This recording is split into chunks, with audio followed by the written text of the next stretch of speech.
క్రీస్తు పేరిట అందరికీ వందనాలు. కీర్తనల గ్రంథం 41వ అధ్యాయం 1 నుండి 3 వచనాలు.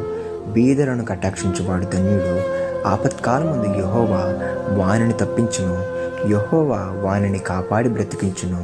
భూమి మీద వాడు ధన్యుడగును. వాని శత్రువుల ఇచ్చకు వానిని అప్పగించవు.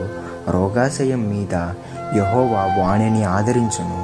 రోగము కలుగగా నీవే వానిని స్వస్థపరచును.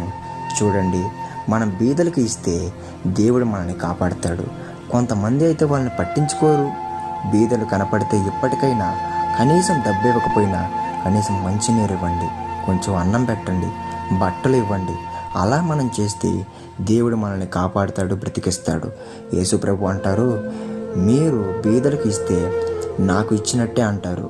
క్రొత్త నిబంధనలో అంటారు, మీరు నాకు అన్నం పెట్టారు, నీళ్లు ఇచ్చారు, బట్టలు ఇచ్చారు అంటారు. ఇవన్నీ మీకెప్పుడు ఇచ్చామయ్యా అంటే, మీరు బీదలకు ఇస్తే నాకు ఇచ్చినట్లే అంటాడు దేవుడు. బీదలను కటాక్షిస్తే నేను వారిని కాపాడుతాను అంటున్నాడు దేవుడు. సాయం చేద్దాం, ఎందుకంటే వాళ్ళు కూడా దేవునికి పుట్టిన వాళ్ళే, వాళ్ళు కూడా మన సహోదరులే. దేవుడు మంచినేగా చెయ్యంది, చేద్దాం. కనీసం అన్నం పెడదాం, నీళ్ళు ఇద్దాం, బట్టలు కూడా ఇద్దాం. దేవుడు చెప్పింది చేద్దాం.